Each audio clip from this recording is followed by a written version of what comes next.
Hello everyone, welcome to our channel GS with Ashok. आज हम लोग इस वीडियो के अंतर्गत पॉलिटिकल लेक्चर नंबर 4 करेंगे, जिसमें हम लोग state legislative assembly, council, governor, CM, उनकी काउंसिल ऑफ मिनिस्टर के बारे में डिटेल में पढ़ेंगे। इससे पहले 3 वीडियो पॉलिटी के आ चुके हैं, तो उनको आप पहले देख लें, जिससे कि ये वीडियो पढ़ने में आसानी हो, क्योंकि सिमिलर होते हैं।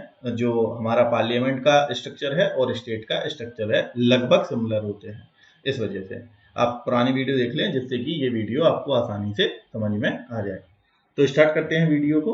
और अगर पीडीएफ चाहिए तो आप हमें GS with Ashok Telegram channel जो है वहाँ पे फॉलो कर लें। वहाँ पे इसकी जैसे ही कंप्लीट होगा एक सब्जेक्ट, पूरी पीडीएफ आपको प्रोवाइड कर दी जाएगी। ओके, तो स्टार्ट करते हैं। स्टेट लेजिस्लेचर यानी कि राज्य विधानमंडल। जैसे कि हम लोगों ने पार्लियामेंट में देखा था, तो सेम, बिल्कुल सेम है, और जहाँ जहाँ पे डिफरेंट है वो मैंने रेड करके उसको मार्क कर दिया है, जिससे कि आप लोग डिफरेंस देख लें और एक बार में इजीली, बहुत ही कम समय में हम लोग इस टॉपिक को कवर कर लें। ओके, जैसे हम लोगों ने पार्लियामेंट में एक कंपोजिशन पढ़ा था कि पार्लियामेंट किस किस से मिलकर बना है। लोकसभा, राज्यसभा और प्रेसिडेंट। ठीक, अब इसमें क्या है, जो स्टेट लेजिस्लेचर है वो भी सेम है। स्टेट लेजिस्लेचर जो है उसमें क्या है, स्टेट लेजिस्लेटिव असेंबली यानी कि विधानसभा भी इसे कह सकते हैं। फिर स्टेट लेजिस्लेटिव काउंसिल, मतलब कि कुछ राज्यों में स्टेट लेजिस्लेटिव काउंसिल भी है, तो उसको क्या कहते हैं, विधान परिषद। और उसके बाद एक तीसरा पार्ट, जैसे कि प्रेसिडेंट है, वैसे यहाँ पे राज्यों में क्या होता है, गवर्नर, और ये पार्ट 6 में है। ठीक है, तो हम लोग कंपैरिजन करके पढ़ेंगे और लगभग सेम ही फीचर्स हैं, बस जहां जहां पे डिफरेंट है वहां पे मैं हाईलाइट कर दूंगा आप लोगों को। ओके, तो इससे पहले जो लेक्चर आए हैं वो अगर आप लोग देख लेंगे तो ये लेक्चर बहुत ही जल्दी आप लोग एक बार में देख के कवर कर सकते हैं, क्योंकि बस डिफरेंसेस याद रखने हैं, बाकी तो चीजें मैक्सिमम सेम ही है। अब जैसे कि हम लोगों ने जो पार्लियामेंट में लोकसभा पढ़ा था, ऐसे ही हम लोग विधानसभा पढ़ेंगे। ठीक है, इक्वल टू लोकसभा के, और इसको राज्यसभा से कंपेयर करके पढ़ेंगे, और गवर्नर को प्रेसिडेंट के साथ कंपेयर करके पढ़ेंगे। और सीएम जो है, जो चीफ मिनिस्टर है, उसको पीएम के साथ जो है कंपेयर करके पढ़ेंगे। ओके, तो पिछले वीडियो बहुत इंपॉर्टेंट है, इस वीडियो को जल्दी से कंप्लीट करने के लिए। तो स्ट्रक्चर में वही सेम स्ट्रक्चर है। स्ट्रक्चर में आ जाते हैं, क्या है कि जो विधानमंडल, राज्य विधानमंडल है, वो किस किस से मिलकर बना है। जैसे कि पार्लियामेंट में देखा था सेंट्रल में कि लोकसभा, राज्यसभा और प्रेसिडेंट, ऐसे ही इसमें राज्यपाल और विधानसभा और विधान परिषद। ठीक है, अब सारे राज्यों में विधान परिषद जो है वो नहीं है, विधानसभा लेकिन हर राज्य में है। तो इसमें यहाँ पे ये एक डिफरेंस है कि जो विधान परिषद है, जैसे कि पार्लियामेंट में क्या है, जो राज्यसभा तो है ही और लोकसभा है और जो है प्रेसिडेंट है, वो तो फिक्स था। लेकिन राज्यों में क्या है, कुछ जगह पे क्या है, केवल गवर्नर और विधानसभा, दो ही चीजें हैं, और तीसरी विधान परिषद नहीं है। ये भी देख लेंगे कौन कौन से राज्यों में विधान परिषद है। तो ये कंपोजिशन देख लिया, स्ट्रक्चर देख लिया किसका, विधानमंडल का, कि जो विधानमंडल है वो किस किस से मिलकर बना है। जो स्टेट का गवर्नर है, और लेजिस्लेटिव असेंबली यानी कि विधानसभा, और स्टेट लेजिस्लेटिव काउंसिल यानी कि विधान परिषद से मिलके बना होता है। और जस्ट लाइक सेम कि जैसे लोकसभा वहां पे जो लोअर सदन था, मतलब निचला सदन था, ऐसे ही यहाँ पे विधानसभा निचला सदन होगा, और उच्च सदन जैसे वहां पे राज्यसभा था, यहाँ पे विधान परिषद होगा, जिन राज्यों में विधान परिषद है।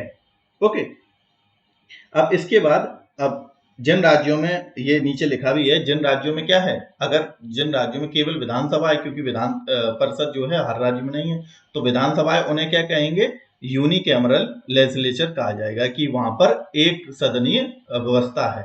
ठीक है, और जहां पर ये दोनों है, जैसे कि यूपी, एग्जाम्पल में यूपी है, बिहार है, और स्टेटें भी आगे देख लेंगे, आंध्र प्रदेश, तेलंगाना, तो उनमें क्या है, इसमें क्या है, बाई कैमरल है, मतलब वहां पे स्टेट लेजिस्लेटिव असेंबली यानी कि विधानसभा भी है और विधान परिषद भी है। ठीक है, तो उनको क्या कहेंगे, बाई कैमरल, मतलब द्विसदनात्मक। ये एक जनरल इंफॉर्मेशन है।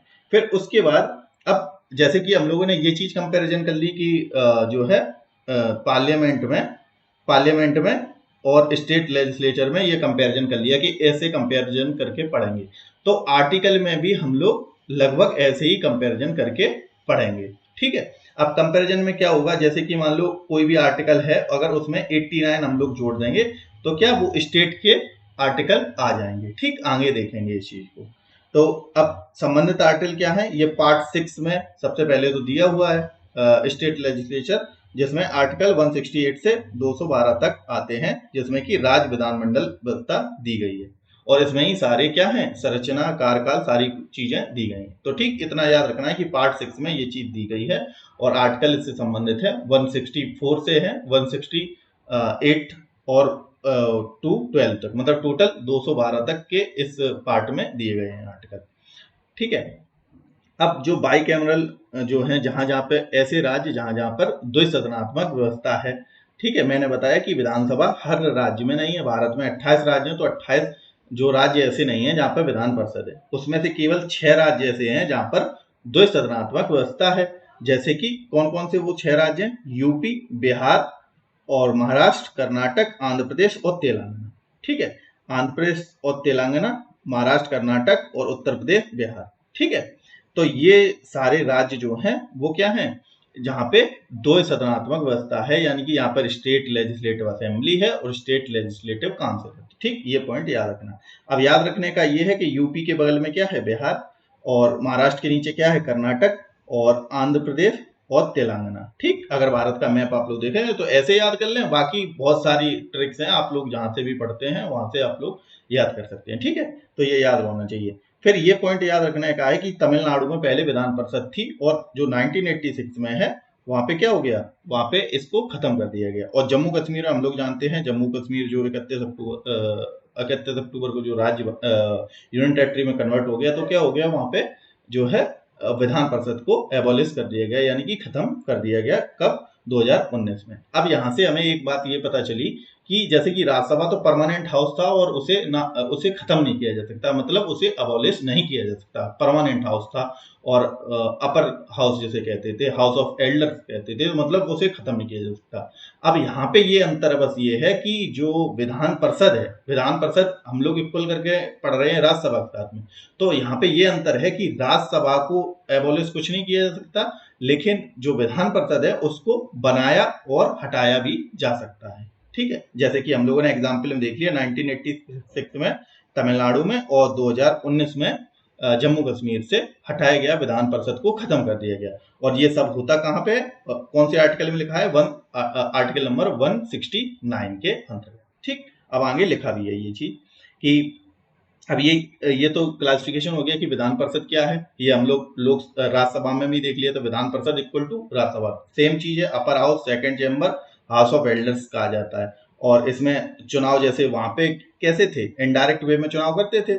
कौन करते थे, एमएलए, ये सारे लोग मिलके क्या करते थे, वहां पे चुनाव करते राज्यसभा में। तो इसमें भी क्या है, इसमें भी चुनाव क्या होगा, इनडायरेक्ट वे में होगा, जहां पर विधान परिषद है, जो कि हम लोगों ने 6 राज्यों में देख लिया।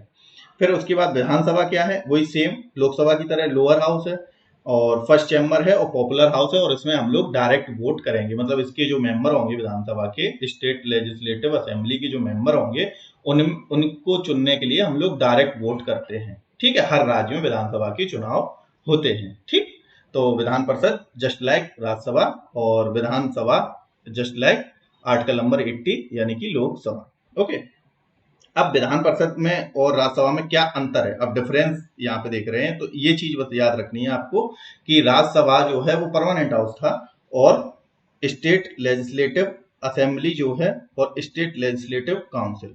ठीक, अब काउंसिल इक्वल टू राज्यसभा है, तो राज्यसभा क्या था, परमानेंट हाउस था, ये भी परमानेंट है, इसे अबॉलिश नहीं किया जाता, नहीं किया जाता, बट क्या है, इसे बनाया और हटाया जा सकता है। ठीक, इसकी स्पेशल कंडीशन है और आर्टिकल नंबर 169 के तहत।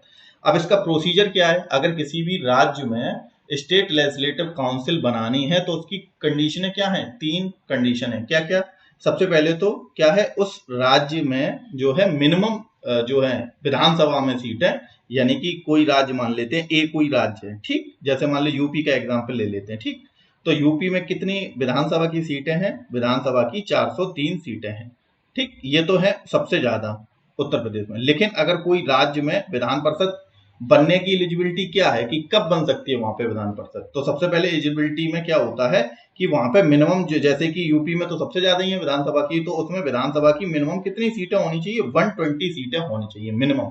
इसका मतलब क्या हुआ कि इसका अगर हम लोग 1/3 करेंगे तो 40 सीट जो है मिनिमम रिक्वायरमेंट रहती है, जो कि होती है 1/3 of the state legislative assembly की सीट्स पे।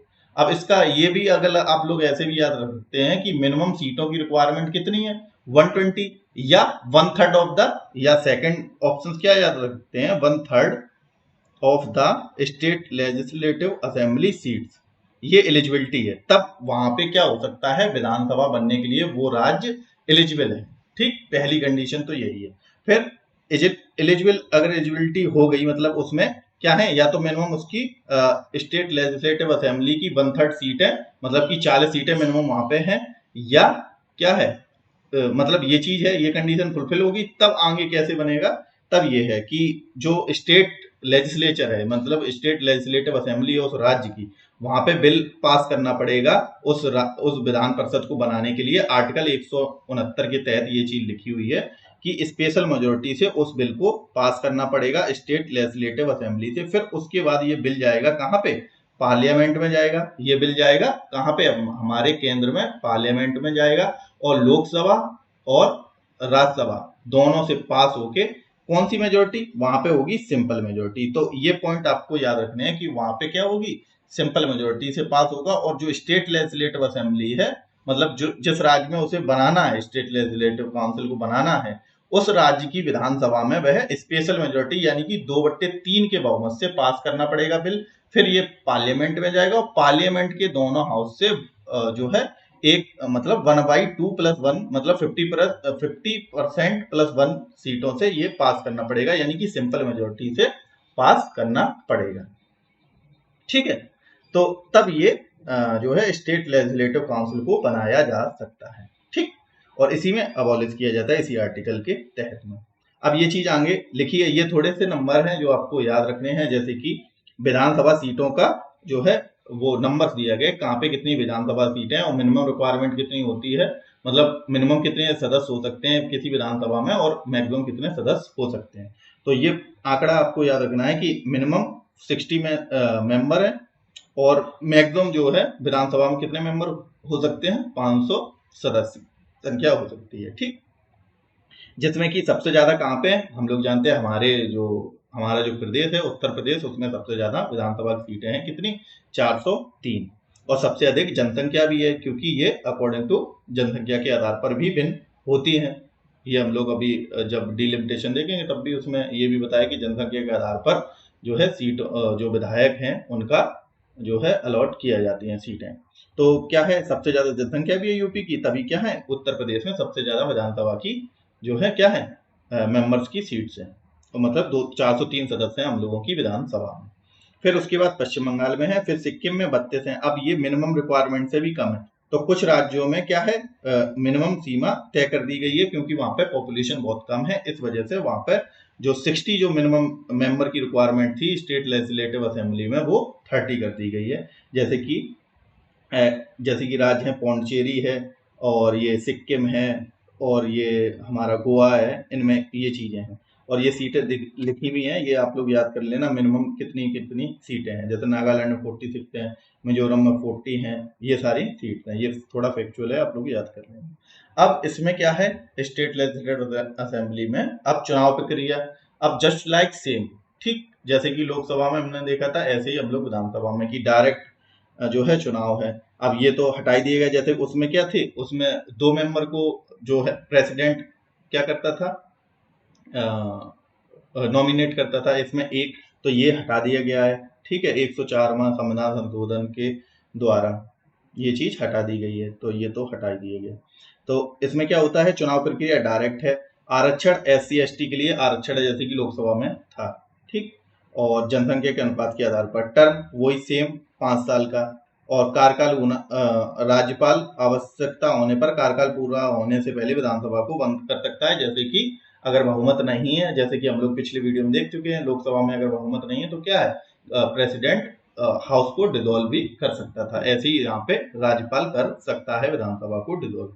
फिर उसके बाद अब विधानसभा का कार्यकाल, जैसे लोकसभा का कार्यकाल बढ़ाया जाता था 1 साल इमरजेंसी में, 42 अमेंडमेंट एक्ट 1976 सेम चीज है, उसी से ये चीज लाई गई थी कि लोकसभा की सीटों का को 1 साल लोकसभा का कार्यकाल 1 साल के लिए बढ़ाया जा सकता है ड्यूरिंग नेशनल इमरजेंसी। ओके, तो इसमें भी 5 साल है, 1 साल कार्यकाल बढ़ाया जा सकता है, और इसे अगर कंडीशन वहां पे सही नहीं है तो इसे बार बार क्या अमेंड भी किया जा सकता है, यानी कि बार बार इसको एक्सटेंड किया जा सकता है, ठीक, 1 साल के लिए। फिर उसके बाद नेक्स्ट है विधानसभा की योग्यता, ठीक, क्वालिफिकेशन ऑफ विधानसभा के मेंबर, ठीक, मेंबर की क्वालिफिकेशन सेम है जस्ट लाइक लोकसभा। जैसे कि वहां पे क्या रहा, सिटीजन ऑफ इंडिया, ये तो आपको याद ही नहीं करना, ये 4-5 क्वालिफिकेशन ये तो फिक्स ही है हर जगह पे। लेकिन जो स्पेशल है, जैसे कि लोकसभा के सदस्य बनने की जो है कितनी मिनिमम एज थी, 25 साल, तो यहाँ पे भी स्टेट लेजिस्लेटिव असेंबली की एज भी कितनी होगी, 25 साल, क्योंकि हमने स्टार्टिंग में कह दिया कि जस्ट लाइक सेम है, लोकसभा के बराबर जो है विधानसभा, और विधान परिषद के बराबर राज्यसभा, ठीक। तो यहाँ पे मिनिमम एज कितनी होगी, 25 साल, जैसे कि वहां पे थी। और जो योग्यताएं हैं वो संसद द्वारा निर्धारित होती हैं बाकी, और ये जो राज्य से पंजीकृत मतदाता होना चाहिए। ओके, अब डिस्क्वालिफिकेशन सेम वही होगा, office of profit, unsound mind, insolvent, और ये अगर अलग कोई भी भारत की सिटीजन नहीं है, अदर कोई कंट्री की सिटीजन है तो यही, और संसद में जो पार्लियामेंट्री लॉ में कोई कानून बनाए गए हैं उनके अकॉर्डिंग अगर अयोग्य पाया जाता है तो सेम ये डिस्क्वालिफिकेशन वाली चीज है, मतलब डिस्क्वालिफिकेशन यही बेसिस पर हो सकती है। फिर हम लोगों ने देखा था कि डिस्क्वालिफिकेशन ऑफ लोकसभा के मेंबर, तो जस्ट लाइक सेम, ठीक, बिल्कुल सेम है विधानसभा के जो मेंबर हैं उनकी कैसे डिस्क्वालिफिकेशन, जैसे वहां पे 2 केसेस में पढ़ा था हम लोगों ने, एक तो रिगार्डिंग क्वालिफिकेशन की इनमें से कोई चीज है तो कौन हटाएगा, तो हटाता था वहां पे, अगर लोकसभा की बात करें तो वहां पे president plus election commission of India मिलके हटाते थे ना उसको। अब इसमें क्या है, इसमें राज्यपाल और चुनाव आयोग, ठीक, इसमें क्या है, इसमें प्रेसिडेंट की जगह क्या हो जाएगा, गवर्नर। अगर इनके बेसिस पर रिगार्डिंग अगर क्वालिफिकेशन उसकी अगर कुछ अयोग्यता है तो उसे हटाया कैसे जाएगा, उस जो है मंत्री को कैसे हटाया जाएगा, राज्यपाल द्वारा हटाया जाएगा चुनाव आयोग से कंसल्ट करके। जैसे वहां पे लोकसभा के मेंबर को कैसे हटाया जाता था कि प्रेसिडेंट हटाता था इलेक्शन कमीशन ऑफ इंडिया से वार्तालाप करके। ओके, अब इसमें क्या है, एक एक तो हम लोगों ने 2 प्रकार का देखा था ना डिस्क्वालिफिकेशन, एक तो रिगार्डिंग क्वालिफिकेशन वो तो गवर्नर हटाएगा जैसे वहां पे प्रेसिडेंट हटाता था, एक था डिफेक्शन, और डिफेक्शन की शर्तें भी हम लोगों ने देखी थी वहां पे। डिफेक्शन शर्तें पिछले वाले वीडियो में आप लोग देख सकते हैं कि क्या क्या मैंने शर्त बताई थी कि डिफेक्शन कब माना जाएगा, मतलब दल बदल कब माना जाएगा, तो इसके बेसिस पे भी मेंबर्स को डिस्क्वालीफाई किया जाता है। तो ये डिस्क्वालीफाई कौन करेगा, ये तो कर दिया गवर्नर ने, और ये वाला अगर उसने दल बदला है तो कौन करेगा डिस्क्वालीफाई, तो रिस्पेक्टेड हाउस का जो अध्यक्ष है वो, रिस्पेक्टेड हाउस का चेयरमैन, ठीक, चेयरमैन। अगर वह विधानसभा का कोई सदस्य अगर दल बदल रहा है तो कौन हटाएगा, तो जो विधानसभा का जो अध्यक्ष है वो उसको हटा देगा, अगर विधान परिषद में तो उसमें भी उसका जो अध्यक्ष है वो हटा देगा, ठीक। जैसे कि वहां पे क्या था, राज्यसभा में क्या था, सॉरी लोकसभा में क्या था कि अगर डिफेक्शन किया है किसी ने, मतलब दल बदल वाला जो लॉ है हम लोगों ने वहां पे डिस्कस किया है कि अगर कोई भी मेंबर जीती हुई पार्टी का है और वह अपनी पार्टी को चेंज करता है तो उसे क्या माना जाएगा, डिफेक्शन माना जाएगा। और अगर कोई मेंबर हारी हुई पार्टी का है, अगर वो दल बदलता है तो उसे डिफेक्शन नहीं माना जाएगा। ये हम लोगों ने वहां पे और डिटेल में देखा है। और अगर जो है जीती हुई पार्टी के कितने मेंबर हैं, जो 1/3 जो मेंबर हैं वो पूरे उठ के अगर दूसरी पार्टी में जा रहे हैं तब डिफेक्शन नहीं माना जाएगा। ये चीजें हम लोगों ने वहां पे डिस्कस की होंगी। तो डिफेक्शन के, अगर डिफेक्शन करने पर सदस्य को अयोग्य घोषित किया जाए तो कौन करेगा, ये रिस्पेक्टेड हाउस का चेयरमैन। ओके, तो ये याद रखना है कि डिफेक्शन की स्थिति में विधानसभा का अध्यक्ष उसको हटा देता है। सैलरी वही विधानसभा स्वयं तय करती है। इस्तीफा, अब इस्तीफा जो वहां के मेंबर है, विधानसभा के जो मेंबर है उन्हें क्या कहा जाता है, मेंबर ऑफ लेजिस्लेटिव असेंबली यानी कि एमएलए कहा जाता है, ठीक, या विधायक कहते हैं हम लोग। तो उनको रिजाइन करना है तो वो किसे देंगे रिजाइन, स्पीकर को देंगे, ठीक, ये चीज याद रखना। और ये सेम चीज थोड़ा शॉर्ट में लिखी है। फिर उसके बाद अब विधानसभा का जो स्पीकर है, यानी कि जैसे कि लोकसभा के स्पीकर मालूम पड़ा था, अब यहाँ पे विधानसभा का स्पीकर है जो अध्यक्ष है वहां का। तो उसके बारे में क्या क्या है, ये विधानसभा का सबसे पहली तो क्या मेंबर होना चाहिए, ठीक, अब यहाँ पे जो जब हम विधान परिषद पढ़ेंगे वहां पे एक छोटा सा अंतर है, वहां पे हम लोग देख लेंगे उस चीज को। ठीक, तो अभी तो पढ़ रहे हैं विधानसभा का, जो तो विधानसभा का जो अध्यक्ष है वो क्या होगा, एक विधानसभा का सदस्य होगा।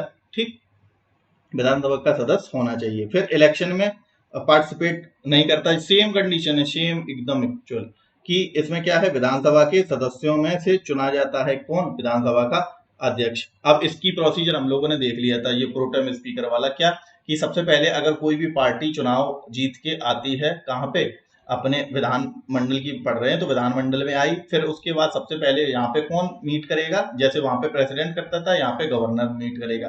तो जैसे वहां पे प्रेसिडेंट प्रोटेम स्पीकर को चुनता था, क्योंकि नई जो है विधानसभा चुन के आई है, और तो उसकी कार्रवाई करने के लिए क्या, एक स्पीकर मतलब उस हाउस का अध्यक्ष तो चाहिए, क्योंकि स्पीकर तो है नहीं वहां पे अवेलेबल। तो वो क्या करेगा, प्रोटेम स्पीकर को चुनेगा, जैसे राज्यसभा, जैसे कि लोकसभा में जो है प्रेसिडेंट चुनता था। ठीक, और उसको चुनेगा कौन, जैसे वहां पे स्पीकर को सॉरी प्रोटेम स्पीकर को कौन चुनना था, प्रेसिडेंट, और यहाँ पे गवर्नर चुनेगा। ठीक, अब गवर्नर चुन लेगा और फिर हाउस का जो शपथ अपत जो मंत्रियों की होनी है वो करवाएगा। फिर उसके बाद डिसाइड कर देगा डेट गवर्नर किसकी, जो रियल में हाउस का स्पीकर होगा उसके चुनाव की तिथि जो है जारी कर देगा। अब उसमें क्या है, प्रोटेम स्पीकर भी पार्टिसिपेट कर सकता है उस चुनाव में। तो वह जब चुनाव हुआ और अगर प्रोटेम स्पीकर जो सदस्य बना है, जिसे अपॉइंट किया है किसने, गवर्नर ने, और वही अगर चुनाव जीत जाता है तो ये प्रोटेम स्पीकर ही आगे क्या कहलाने लगेगा, स्पीकर, जैसे हमने पीछे वीडियो में पढ़ा। नहीं तो अगर और कोई जीतता है तो वो स्पीकर बन जाता है। तो सबसे पहले तो प्रोटेम स्पीकर को चुना जाता है जब नई जो विधानसभा चुन के आती है, जीत के आती है जो सी पार्टी, उससे मीट करता है गवर्नर। फिर वह उनमें से एक सीनियर मोस्ट जो मेंबर है उसे प्रोटेम स्पीकर मतलब टेम्पररी तौर से स्पीकर के रूप में चुन लेता है, जिससे कि हाउस की कार्रवाई चलती रहे। फिर क्या होता है, वह डिसाइड कर देता है किसकी डेट, चुनाव की डेट, स्पीकर के चुनाव की डेट डिसाइड कर देता है। फिर तब तक वह प्रोटेम स्पीकर काम करता है जब तक कि नया जो स्पीकर है वो चुन के नहीं आ जाता, और उस स्पीकर के पद के लिए जो प्रोटेम स्पीकर व्यक्ति बनाया गया है वो भी चुनाव को लड़ने के लिए एलिजिबल है। ओके, फिर स्पीकर का चुनाव कर लिया जाता है। तो वही ये चीज है, ठीक है। और आमतौर पर जो प्रोटेम स्पीकर है वो हम बता ही दिए, सीनियर मोस्ट मेंबर यानी कि वरिष्ठ जो सदस्य होता है हाउस का। फिर डिप्टी स्पीकर का फिर क्या है, जो ये इस्तीफा, जैसे कि वहां पे डिप्टी स्पीकर दे रहा था, सेम एज इट इज है। ठीक, लोकसभा में जो स्पीकर है वो अपना अगर रेजिग्नेशन देना है तो किसे देगा, डिप्टी स्पीकर को। ओके, जो विधानसभा का डिप्टी स्पीकर है उसको दे देगा। फिर सदस्यता समाप्त होने पर क्या, विधानसभा का अगर सत्र समाप्त हो गया तो क्या होगा, 5 साल में इसकी सदस्यता समाप्त हो जाती है। तो ये सारा बता रहा है कि वैकेंसी कैसे होगी स्पीकर की, या तो विधानसभा का कार्यकाल समाप्त हो गया, या क्या होगा, या इसने अपना रेजिग्नेशन दे दिया उपाध्यक्ष को, ठीक, तब भी क्या हो जाएगी, स्पीकर की वैकेंसी हो जाएगी। और या क्या हुआ, या इस पर जो इसको हटा दिया गया, हटा कैसे दिया गया, बहुमत से प्रस्ताव पारित करके। ये हम लोगों ने एज इट इज प्रोसेस है, जैसा कि लोकसभा में देखा था कि 14 दिन पहले स्पीकर को क्या है, नोटिस दिया जाएगा कि अगर उसे हटाना है, और हाउस में क्या पास किया जाता है, बिल।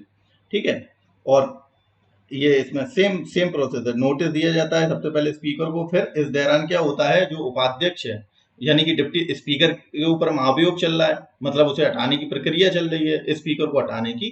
तो उसमें क्या है, जो अध्यक्ष की जगह कौन कार्य करेगा, तब उतनी देर के लिए काम करेगा डिप्टी स्पीकर। ठीक है, सेम प्रोसेस ये बता चुका हूँ, रिपीट कर रहा हूँ बार बार, ये सेम चीज है, आप लोग पढ़ लेना कि 14 दिन तक ये देता है, फिर उसके ऊपर ये चलेगा प्रोसेस, फिर बिल पास करना पड़ेगा हाउस से। अब इसमें स्टेट लेजिस्लेटिव असेंबली है जहाँ पे तो एक ही हाउस है, और जहाँ पे 2 हैं तो उनमें दोनों में पास करना पड़ेगा। फिर उसके बाद स्पीकर को हटा दिया जाएगा, अगर वह 2/3 मेजोरिटी से पास हो जाता है बिल तो हटा दिया जाएगा स्पीकर को, और नए स्पीकर का चुनाव किया जाएगा 6 महीने के अंतर्गत। ठीक, सेम प्रोसीजर है, आप लोग देख लेना। फिर उसके बाद इसके कार्य क्या है, अब सेम कार्य जैसे कि लोकसभा के स्पीकर थे ये भी थे, ये इसके भी मतलब विधानसभा के स्पीकर भी सेम, कि डेकोरम मेंटेन करना, मतलब कि जो हाउस चल रहा है वहां पे सारी चीजें इंस्ट्रक्शन बताना, हाउस को मेंटेन करना, यही सारा है।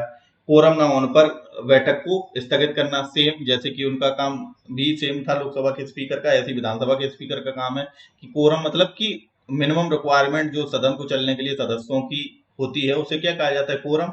जैसे कि हमने 100 के 3 आर्टिकल में उसको देखा था।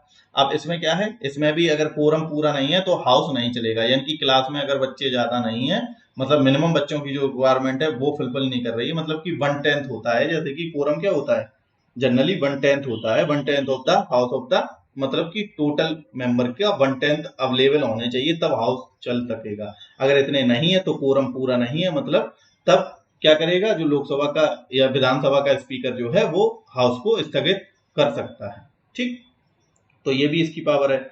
फिर बिल का निर्धारण मनी बिल, जैसे कि लोकसभा का अध्यक्ष करता था, इसमें भी मनी बिल ये विधानसभा का अध्यक्ष जो है निर्धारित करेगा, जैसे कि वहां पे था, सेम एज इट इज। समितियों की नियुक्ति वो भी सेम है। और ये कास्टिंग वोट, अब इसमें क्या है, इसका काम और क्या होता है, अध्यक्ष का काम ये है, स्पीकर का काम ये है, विधानसभा के स्पीकर का, अगर कोई बिल पर क्या टाई टाई मतलब कि इक्वल अमाउंट में वोटिंग हो जाती है, ऐसी वोट की आधे लोग उसको मतलब उसको यस करते हैं, आधे लोग ना करते हैं, और टाई की सिचुएशन बन जाती है, तो उसमें कास्टिंग वोट देता है तब कौन, स्पीकर ऑफ द विधानसभा, जैसे कि वहां पे देता था। तो टाई ब्रेकर का काम कौन करेगा, विधानसभा का स्पीकर, और उस जो बिल पर जो बराबरी का मत हो गया उसे एक तरफा करेगा, यानी कि फैसला फिर देगा। तो कास्टिंग वोट जो देता है टाई को ब्रेक करने के लिए, तो वो किसका काम है, इसका ही, अध्यक्ष का। और पहली बार में मतदान नहीं करता। अब यही सेम है एज इट इज, जब वोटिंग हो रही होती है तब अन्य मेंबर करेंगे, अध्यक्ष वोट नहीं करेगा उसमें।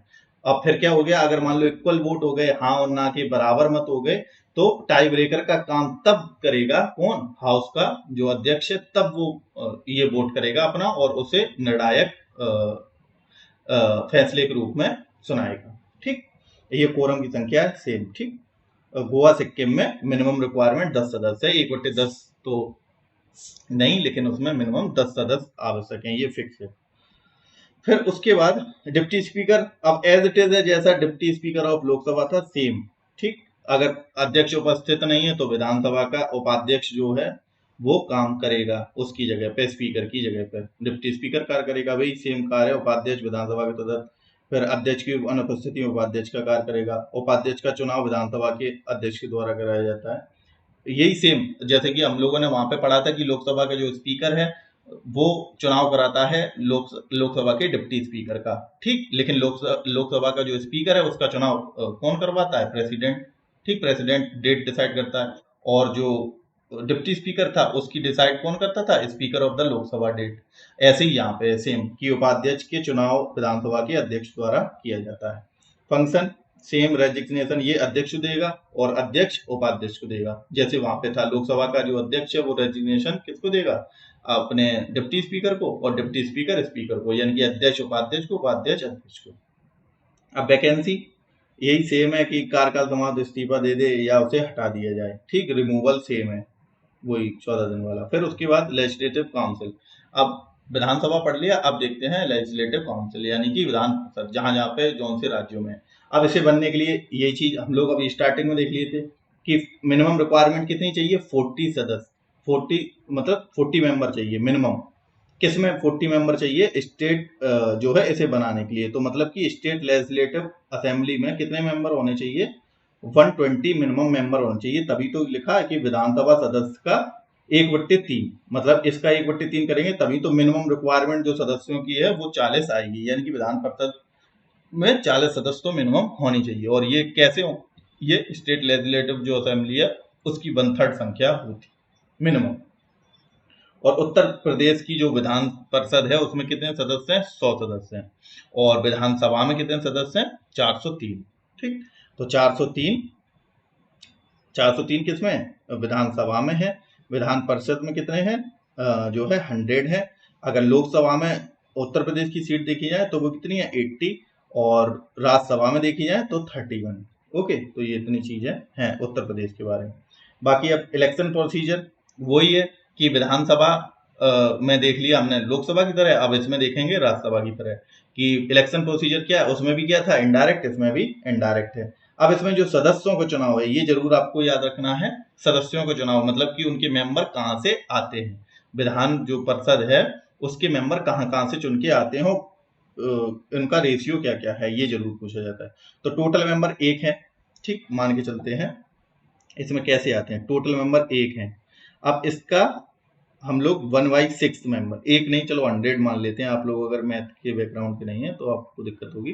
चलो 100 में से जैसे कि मान लेते हैं 100 मेंबर है, तो इसमें से 1/6 जो मेंबर है ये कौन नॉमिनेटेड करेगा, सीधा ये करेगा गवर्नर। ठीक, 1/6 तो मेंबर नॉमिनेट किया किसने, गवर्नर ने। और फिर टोटल फिर बचा कितना इसमें से, 5/6। 1/6 मेंबर तो किसने, गवर्नर ने डिसाइड कर दिया। और गवर्नर ने कौन से क्षेत्र से, जैसे कि वहां पे पढ़ा था क्लास वर्ड CLASS, यानी कि लिटरेचर, आर्ट, साइंस और सोशल सर्विसेज, इतनी जगह से ये मेंबर चुनता था। कौन, राष्ट्रपति चुनता था। अब यहाँ पे कौन चुनेगा, गवर्नर। लेकिन कौन से फील्ड से, तो 4 तो ये फील्ड है, 5वां कोऑपरेटिव सोसाइटी भी इसमें इंक्लूड है। मतलब कि पांच जगहों से 1/6 मेंबर को चुनेगा कौन, गवर्नर। ओके, अब 1/6 मेंबर जितना भी, जैसे कि मान लो यूपी का अगर हम लोग देख रहे हैं, यूपी के बारे में देख रहे हैं, तो 100 का 1/6 जो मेंबर है वो कौन नॉमिनेटेड करेगा, वो करेगा राज्यपाल। अब बचे हुए 5/6 में से 2 प्रकार के हैं, 1/3 और 1/12 और 1/12। इनको जोड़ेंगे तो कितना आएगा, 5/6। अब 1/3 में ये कोऑपरेटिव सोसाइटी से, जैसे कि नगर पालिका परिषद, जिला परिषद, यहाँ से चुने जाते हैं मेंबर। स्टेट की जो कोऑपरेटिव जो है नगर पालिका हैं, जो डिस्ट्रिक्ट काउंसिल हैं, वहां से मेंबर 1/3 चुने जाएंगे। और 1/3 चुने जाएंगे, ये यहाँ पे लिखा है 1/3। और 1/3 जो है राज्य विधानसभा जो है वहां से, मतलब जो स्टेट लेजिस्लेटिव असेंबली है, ये काउंसिल के सदस्य की बात कर रहे हैं ना, तो स्टेट लेजिस्लेटिव जो असेंबली है वहां से 1/3। ठीक, तो ये 1/3, ये 1/3 दोनों हो गए। अब जो 1/12 1/12 जो मेंबर है, इनमें से 1/12 कहाँ से चुने जाएंगे, ये चुने जाएंगे जो ग्रेजुएट्स हैं वहां से, जो मतलब कि राज्य में जो ग्रेजुएट है वो वहां से आएंगे वहां पे। और आएंगे जो टीचर्स हैं, जो सेकेंडरी स्कूल के टीचर्स हैं, वो भी 1/12 में आएंगे। तो ये सारे मेंबर मिलके क्या बनाएंगे, विधान परिषद के मेंबर ये बन जाएंगे। तो ये जो सदस्य हैं 100, जैसे कि स्टेट लेजिस्लेटिव काउंसिल जो उत्तर प्रदेश की है उसमें मेंबर हैं, तो इसमें कौन कौन होगा, इसमें 1/6 नॉमिनेटेड मेंबर होंगे, किसके द्वारा, प्रेसिडेंट द्वारा। फिर उसके बाद 1/3 मेंबर ये होंगे नगर पालिका, उत्तर प्रदेश की नगर पालिका से, डिस्ट्रिक्ट काउंसिल से। फिर उसके बाद 1/3 मेंबर होंगे जो यहाँ पे ये 403 सीटें किसमें, विधानसभा, यहाँ से होंगे कितने, 1/3 मेंबर। फिर उसके बाद 1/12 मेंबर ये कहाँ से होंगे, ये टीचर्स होंगे। फिर 1/12 मेंबर ये स्टूडेंट होंगे, ग्रेजुएट्स होंगे। ओके, तो ये तरीके से इनको चुना जाता है। तो ये जरूर याद रखना कि कितने मेंबर का कितना रेशियो है विधान परिषद में।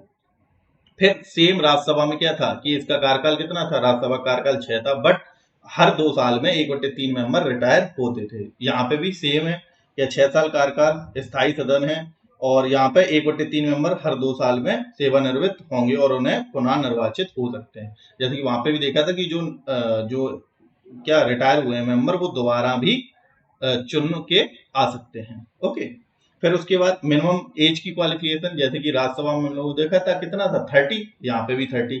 स्टेट लेजिस्लेटिव असेंबली में हमने देखा 25, क्योंकि लोकसभा में 25 था, तो सेम कॉपी दैट है। ओके, निवासी होना चाहिए। फिर ये Ayukta same as it is, Ayukta जो अभी हाल हम लोग अगर स्टेट लेजिस्लेटिव असेंबली में पढ़ के आए, सेम, कि ये कोई लाभ का पद ना हो, इंसॉल्वेंट हो, अनचार्ड ये हो, इंसॉल्वेंट हो, अनसाउंड माइंड हो गया, और ये इंसॉल्वेंट हो, सेम है। डिस्क्वालिफिकेशन क्वालिफिकेशन बार बार आपको यही चीज आएगी। ठीक, फिर उसके बाद अध्यक्ष, अब राज्य विधान परिषद का अध्यक्ष, जैसे कि हम लोगों ने अभी लोकसभा का विधानसभा का अध्यक्ष देखा, अब देखते हैं राज्य विधान परिषद का अध्यक्ष। तो सेम एज इट इज कि यह परिषद का, अब यहाँ पे ये डिफरेंस है, यहाँ पे ये पॉइंट जरूर याद रखना है आपको।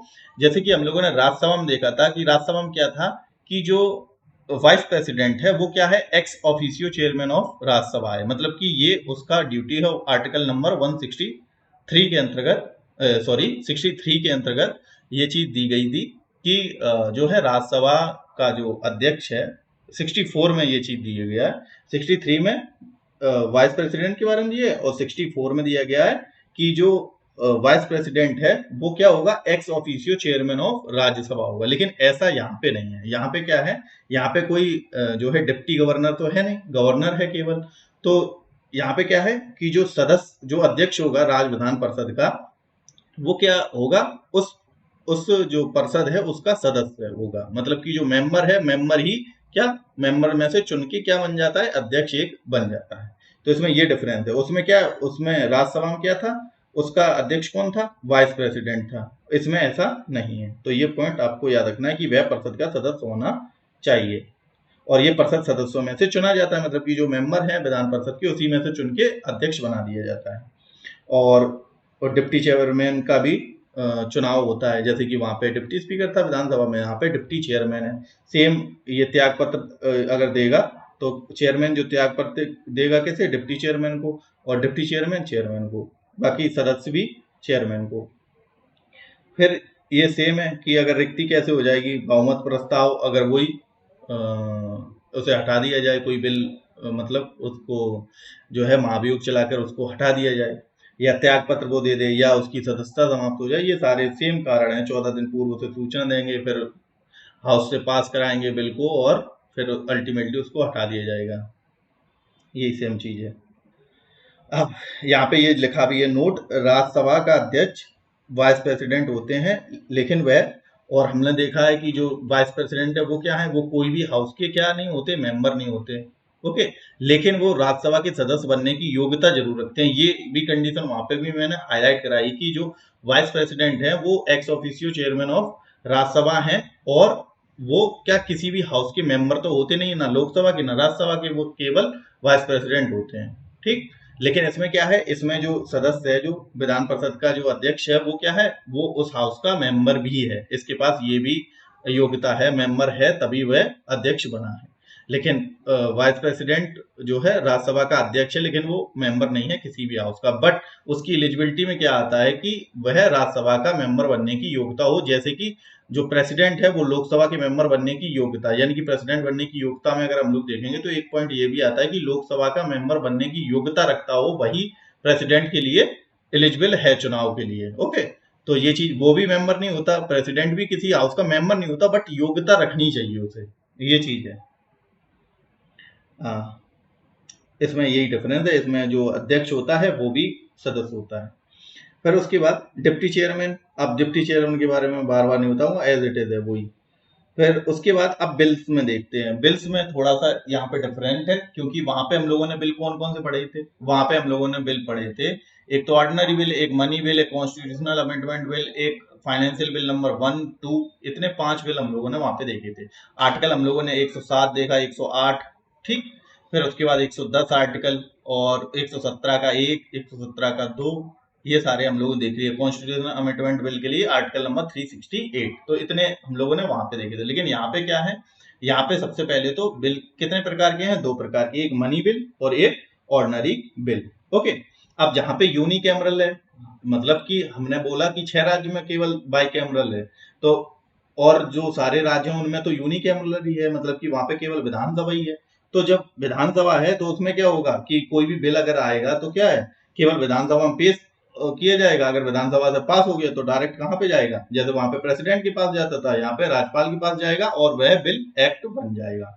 ओके, लेकिन यहाँ पे क्या है, 2 सदन है। जहाँ पे क्या है, 2 सदन, जैसे कि उत्तर प्रदेश, यहाँ पे लिखा भी है।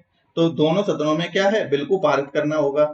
और धन विधेयक में केवल विधानसभा, और अगर जैसे कि वहां पे देखा था कि मनी बिल के केसेस में किसकी सबसे ज्यादा पावर थी, विधानसभा की, सॉरी लोकसभा की। मनी बिल के केसेस में वहां पे किसकी पावर सबसे ज्यादा थी, पार्लियामेंट में, लोकसभा की। यहाँ पे किसकी ज्यादा पावर होगी, विधानसभा की। और विधानसभा का जो स्पीकर है वही डिसाइड करता है कोई बिल मनी बिल है कि नहीं, जैसे कि वहां पे लोकसभा का स्पीकर डिसाइड करता था। ठीक, as it is copy that.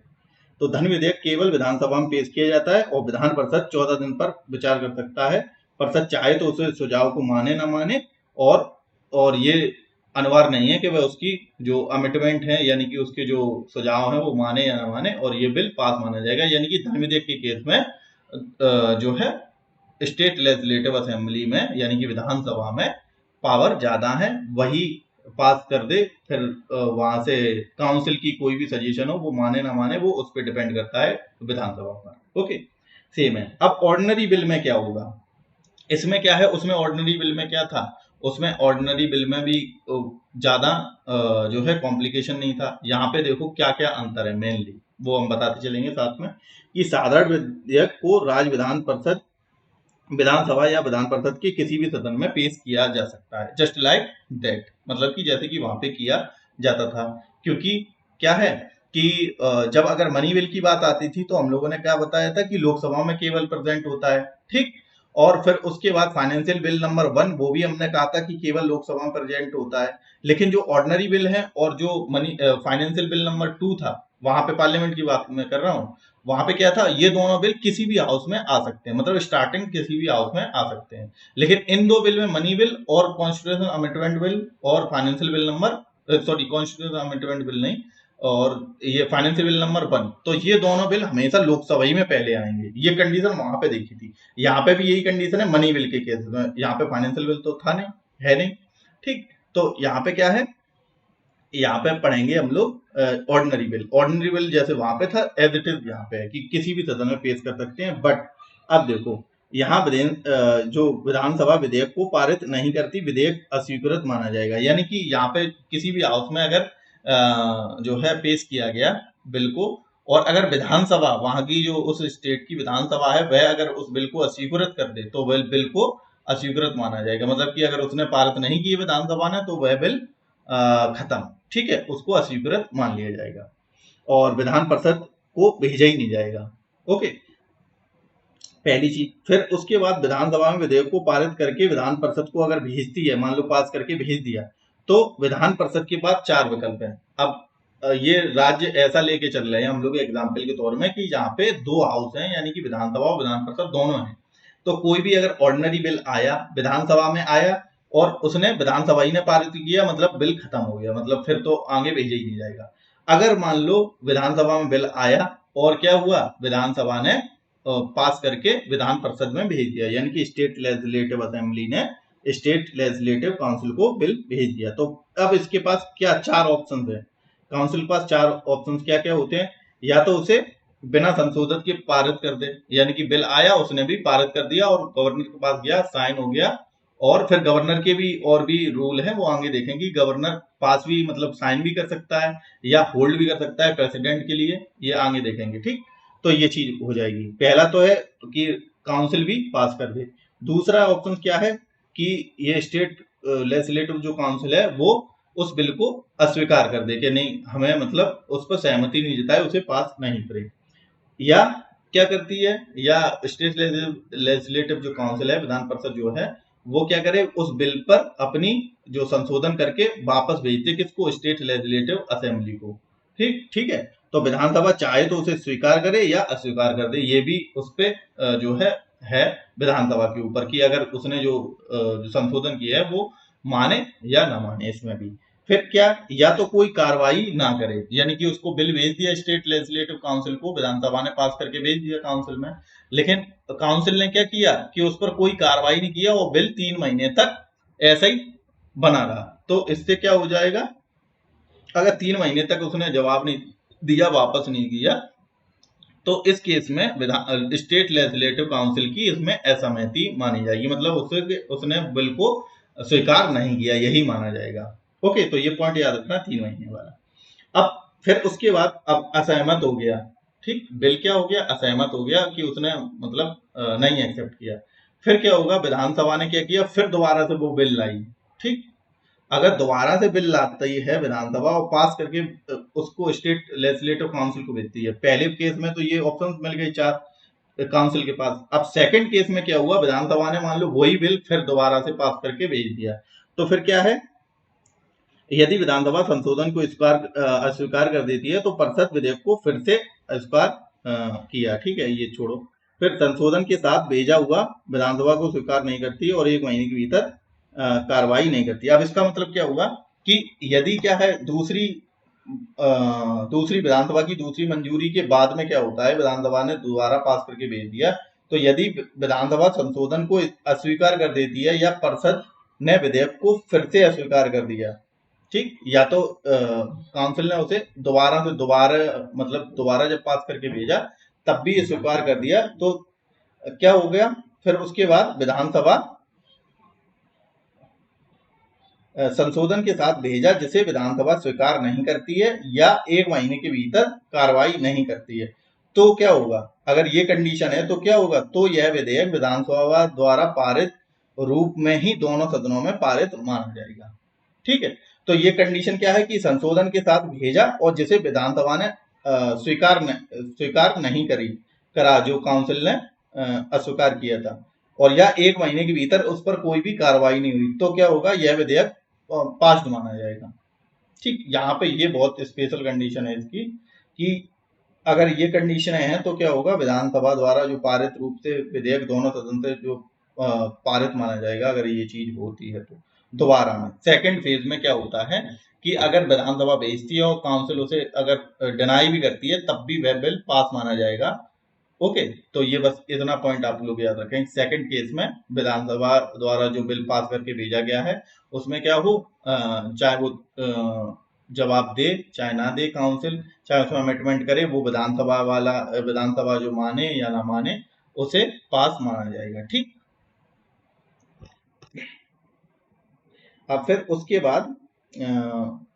बाद मुख्य बिंदु क्या है, यह विवाद होता है कि डेडलॉक तो संसद की तरह संयुक्त बैठक का प्रावधान नहीं, मतलब कि अब जैसे कि हम लोगों ने ये देखा था कि ऑर्डिनरी बिल में क्या था, वहां पे क्या था, ज्वाइंट सिटिंग हो जाती थी। और ऑर्डिनरी बिल ऐसा बिल है कि मान लो कोई बिल ऐसा है जो कि लोकसभा ने पास कर दिया, राज्यसभा ने पास नहीं किया, और वह बिल 6 महीने के बाद डेडलॉक हो गया। हम लोगों ने देखा था कि एक बिल का कार्यकाल कितना होता है, 6 महीने, उसके बाद बिल समाप्त। लेकिन फिर प्रेसिडेंट ने ये सोचा कि ये बिल इंपॉर्टेंट है, तो उसे उसके लिए जो है ज्वाइंट सिटिंग आयोजित करनी चाहिए। तो प्रेसिडेंट क्या है, ज्वाइंट सिटिंग बुलाता है, यानी कि दोनों हाउस की कंबाइंड मीटिंग बुलाता है। उसको चेयर कौन करता है, लोकसभा का अध्यक्ष, यानी कि स्पीकर ऑफ लोकसभा।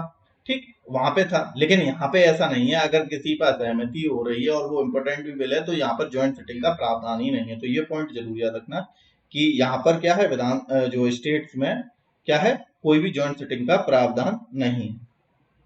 ठीक, और यदि परिषद द्वारा पारित विधेयक को विधानसभा द्वारा अस्वीकार कर दिया जाता है, तो बिल अस्वीकृत माना जाएगा। अब इसमें अगेन किसकी पावर होगी, विधान सभा की पावर ज्यादा होगी। यानी कि अब मैंने बताया कि स्टार्टिंग में ऑर्डिनरी बिल किसी भी हाउस में आ सकता है।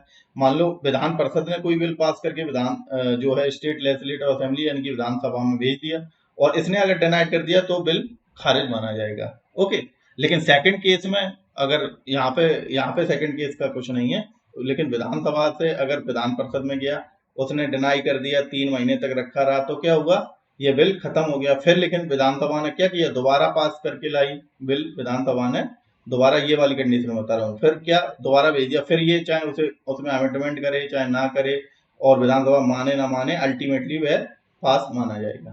ठीक, उसके संशोधन माने या ना माने। फिर उसके बाद अब इसमें गवर्नर की भूमिका क्या है। अब मान लो ये बिल दोनों हाउस से पास करके आ गया, अब गवर्नर के पास क्या क्या चॉइस रहती है, या तो उस बिल को स्वीकृति दे दे और वह अधिनियम बन जाएगा, या क्या करे, उस बिल को असेंट नहीं देता, यानी कि स्वीकृति नहीं देता, और ये अधिनियम नहीं बनेगा। या क्या कर सकता है, रिकंसिडरेशन के लिए लौटा सकता है वापस। गवर्नर ये क्या यूज कर रहा है, अपना वीटो यूज, जैसे कि प्रेसिडेंट यूज करता था। ठीक है, लेकिन जो मनी बिल और कॉन्स्टिट्यूशनल अमेंडमेंट बिल के जो है केसेस में नहीं कर पाता था वो, लेकिन इसमें ये बिल ही नहीं है। ठीक है, इसमें अभी कॉन्स्टिट्यूशनल अमेंडमेंट वाला बिल नहीं है, लेकिन मनी बिल के बारे में आगे देखेंगे।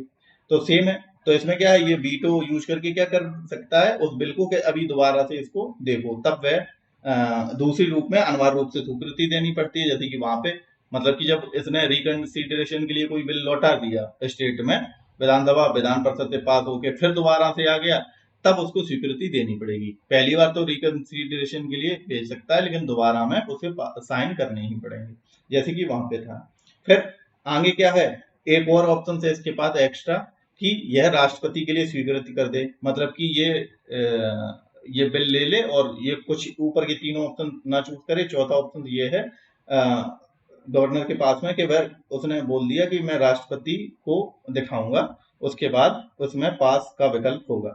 अब राष्ट्रपति को जब ये बिल दिखाएगा, तो राष्ट्रपति के बाद क्या होगा, राष्ट्रपति के पास भी ऑप्शन 4 हैं कि वो या तो इस बिल को स्वीकार कर दे, या इसे अस्वीकार कर दे, या पुनर्विचार के लिए विधानमंडल को लौटा दे, और विधानमंडल 6 महीने के भीतर इसे पुनर्विचार करके दोबारा पेश करे।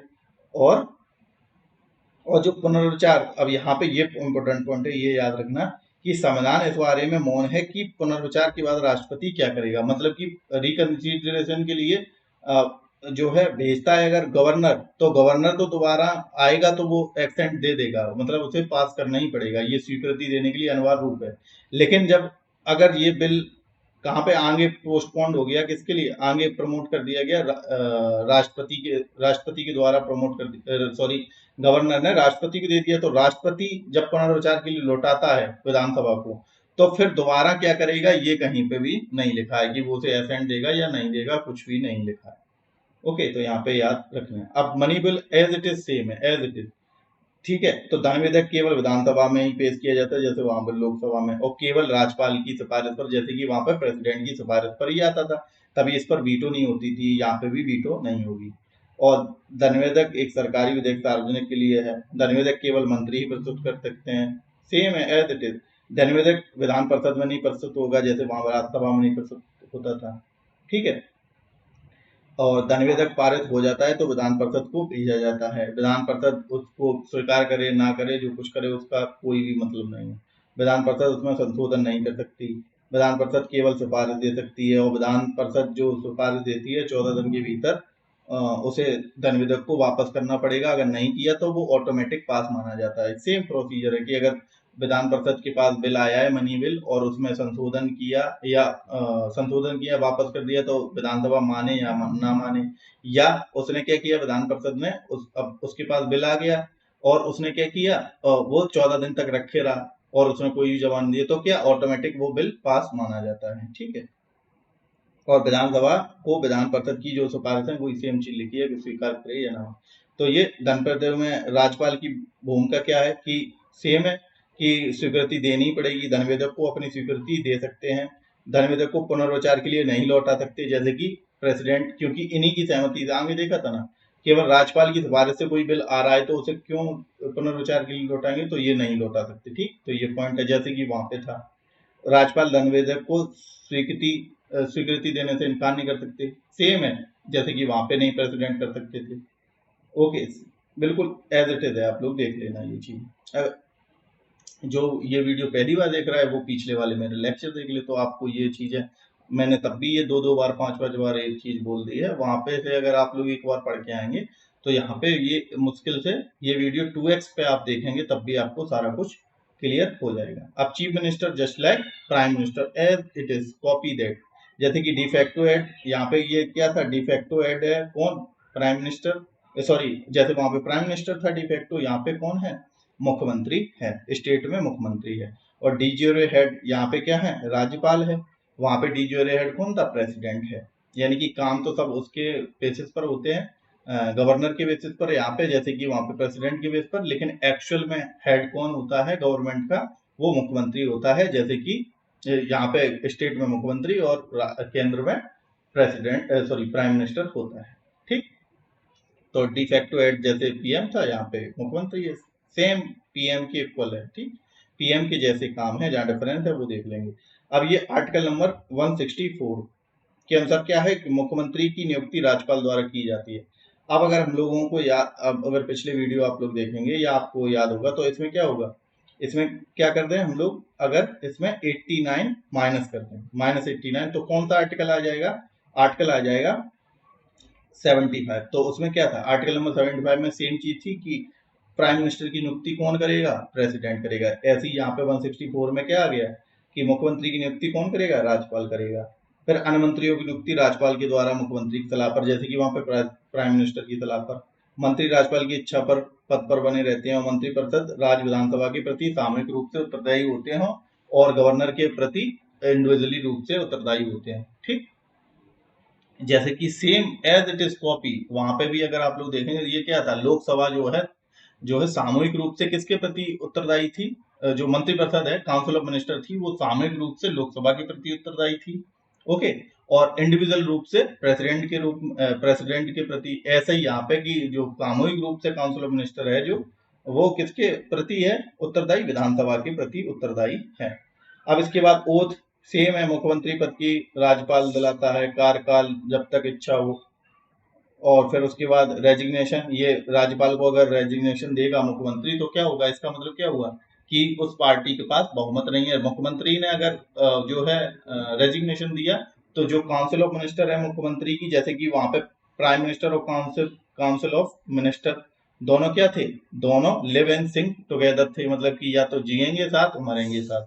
कि अगर काउंसिल ऑफ मिनिस्टर भी को इस्तीफा देना पड़ेगा अगर सीएम ने इस्तीफा दिया राज्यपाल को, तो बस राज्यपाल को देगा, यानी कि गवर्नर को देगा कौन इस्तीफा, सीएम, तो काउंसिल ऑफ मिनिस्टर को भी देना पड़ेगा। अब कंडीशन ऑफ अपॉइंटमेंट, नियुक्ति की स्थितियां क्या हैं। अब इसमें यह है कि अगर कोई दल का, अब सीएम है, जैसे प्राइम मिनिस्टर कौन चुन सकता था, अगर जीती हुई पार्टी है उसका जो लीडर है, उसका जो मेन लीडर है उसको प्रेसिडेंट उन्होंने बता दिया और प्रेसिडेंट ने उसको चुन लिया। यहाँ पे गवर्नर सीएम काम करेगा। और अगर क्या है, अगर कोई भी दल के पास बहुमत नहीं है, तो राज्यपाल क्या करेगा, विवेकाधिकार यानी कि डिस्क्रिशनरी पावर से जो है चुन लेगा, जैसे कि प्रेसिडेंट करता था सेम। फिर उसके बाद अब ये जो करेगा विवेकाधिकार, इसमें क्या होगा कि मान लो किसी भी पार्टी जो चुनाव होके आई है उसमें किसी के पास बहुमत नहीं है, तो वो क्या करेगा, वो कहेगा कि एक से अधिक दल को गठबंधन के लिए आमंत्रित करे और गवर्नमेंट बन जाए और सीएम को चुन ले। ठीक, ये आमंत्रित करेगा और तभी तो ये चुनेगा सीएम को, नहीं ऐसे कैसे विवेकाधिकार से किसको, मतलब कि जो दो पार्टियां हैं उनको कहेगा कि गठबंधन आप लोग कर लें, तो वो गवर्नमेंट बना देगा और उसमें से सीएम को चुन लेगा, जस्ट लाइक दैट। फिर अगर गठबंधन नहीं हो रहा है, दो पार्टियों में गठबंधन नहीं हो रहा है, तो सबसे बड़ी जो सिंगल लार्जेस्ट पार्टी है, यानी कि ऐसी पार्टी जिसको सबसे ज्यादा वोट मिले हैं, उसको बुलाया जाता है। अगर वह भी इनकार कर दे तो दूसरी पार्टी को बुलाया जाता है। ठीक, यदि कोई भी सरकार ना बना पा रहा हो तो क्या होगा, राष्ट्रपति शासन की सिफारिश की जाती है। यानी कि अब ये कंडीशन है, ये क्या है, गवर्नमेंट कंडीशन ऑफ अपॉइंटमेंट, यानी कि सबसे पहला पॉइंट कि सबसे पहले जो जीती हुई पार्टी होती है उसमें जो लीडर होता है उस पार्टी का, उसको सीएम अपॉइंट करता है, कौन, गवर्नर। अगर कोई भी पार्टी के पास बहुमत इतना नहीं है, जितनी 50%+1 का बहुमत नहीं है किसी भी पार्टी के पास, तो क्या करेगा, राष्ट्रपति कहेगा अपनी डिस्क्रिशनरी पावर से कि दो दल मिलके आप लोग सरकार बनाने में अगर इच्छुक हो तो आप लोग बना लें, और फिर वह सीएम को नियुक्त कर देगा। फिर अगर ऐसा भी नहीं पॉसिबल है तो फिर क्या है, अल्टीमेटली जो लार्जेस्ट वोटिंग पार्टी है उसको बुलाएगा गवर्नर। उसमें भी अगर वो राजी नहीं है तो फिर उसके बाद क्या होगा, जो प्रेसिडेंट जो रूल है आर्टिकल नंबर 356, उसके अंतर्गत क्या, उस राज्य में प्रेसिडेंट रूल लग जाएगा, जिससे कि पूरा शासन राष्ट्रपति द्वारा शासित किया जाएगा उस राज्य का। ओके, फिर उसके बाद मेजोरिटी पार्टी और एकल पार्टी में क्या अंतर है, मतलब कि जिसे विधानसभा में स्पष्ट बहुमत प्राप्त हो उसे क्या कहा जाता है, मेजोरिटी पार्टी। और एकल पार्टी क्या है, जिसने सबसे ज्यादा सीटें जीती हों। ठीक है, अब अंतर क्या हुआ, जिसे बहुमत प्राप्त है मतलब कि जिसने की 50%+1 सीटें अपने चुनाव में जीती हैं, उसे कहते हैं बहुमत दल, ऐसा दल जिसके पास बहुमत है।